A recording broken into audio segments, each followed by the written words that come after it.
ان الحمد للہ والصلاة والسلام علی رسول اللہ اما بعد 9 ذی الحج یعنی یوم عرفہ کو سورج طلوع ہونے کے بعد مینا سے عرفات روانہ ہونا مسنون ہے۔ مینا سے عرفات جاتے ہوئے تکبیر و تحلیل اور تلبیہ پکارنا مسنون ہے۔ حضرت عبداللہ بن عمر رضی اللہ عنہما سے مروی ہے، ہم رسول اللہ صلی اللہ علیہ وسلم کے ساتھ مینا سے عرفات جانے کے لیے نکلے، ہم میں سے کوئی تلبیہ کہہ رہا تھا اور کوئی تکبیر۔ اسے مسلم نے روایت کیا۔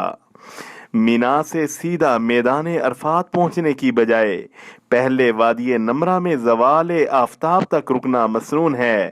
زوال آفتاب کے بعد مسجد نمرہ میں پہلے امام کا خطبہ سننا اور پھر ظہر و عصر کی نمازیں ایک اذان اور 2 اقامت کے ساتھ جمع اور قصر کر کے پڑھنا مسنون ہے۔ دونوں نمازوں کے درمیان کوئی نفل یا سنت نماز ادا نہیں کرنی چاہیے۔ ظہر اور عصر کی نمازیں ادا کرنے کے بعد میدان عرفات میں داخل ہونا مسنون ہے۔ زوال آفتاب سے پہلے وقوف عرفہ جائز نہیں۔ حضرت جابر بن عبداللہ رضی اللہ عنہما حجۃ الوداع والی حدیث میں نقل فرماتے ہیں کہ پھر رسول اللہ صلی اللہ علیہ وسلم مینا سے عرفات کی طرف چلے۔ قریش یقین رکھتے تھے کہ آپ مزدلفہ میں ہی قیام فرمائیں گے، جیسا کہ قریش زمانہ جاہلیت میں کیا کرتے تھے، لیکن آپ صلی اللہ علیہ وسلم مزدلفہ سے آگے چلے گئے، یہاں تک کہ عرفات میں پہنچ گئے، جہاں وادی نمرہ میں آپ صلی اللہ علیہ وسلم کے لیے خیمہ لگایا گیا تھا۔ آپ صلی اللہ علیہ وسلم نے وہاں قیام فرمایا۔ جب آفتاب ڈھل گیا تو آپ نے اپنی قصوہ اونٹنی تیار کرنے کا حکم دیا۔ آپ صلی اللہ علیہ وسلم اس پر سوار ہو کر وادی نمرہ کے بیچ میں تشریف لائے۔ آج کل مسجد نمرہ اسی جگہ پر واقع ہے۔ وہاں آپ نے لوگوں کو خطبہ دیا، پھر اذان اور اقامت ہوئی اور آپ صلی اللہ علیہ وسلم نے ظہر کی نماز پڑھائی، دوبارہ اقامت ہوئی اور آپ نے عصر کی نماز پڑھائی۔ ان دونوں نمازوں کے درمیان کوئی نماز نہیں پڑھی گئی۔ پھر آپ صلی اللہ علیہ وسلم اپنی اونٹنی پر سوار ہوئے اور عرفات میں کھڑے ہونے کی جگہ تشریف لائے۔ اسے مسلم نے روایت کیا۔ وقوف عرفہ فرض ہے، اگر یہ رہ جائے تو حج ادا نہیں ہوتا، نہ ہی فدیہ دینے سے اس کی تلافی ہوتی ہے۔ وقوف عرفہ کا وقت 9 ذی الحج کے دن زوال آفتاب سے لے کر 10 ذی الحج کی طلوع فجر تک ہے۔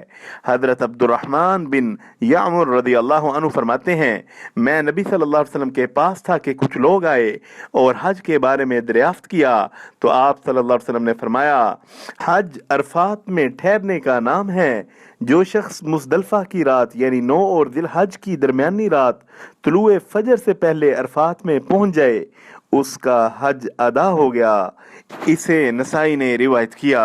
حضرت عائشہ رضی اللہ عنہ بیان فرماتی ہیں کہ رسول اکرم صلی اللہ علیہ وسلم نے فرمایا، عرفہ کے علاوہ کوئی دن ایسا نہیں جس میں اللہ تعالیٰ کثرت سے بندوں کو جہنم کی آگ سے آزاد کرے۔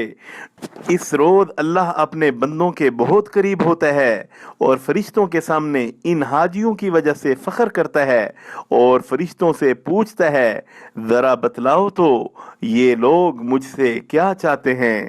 اسے مسلم نے روایت کیا۔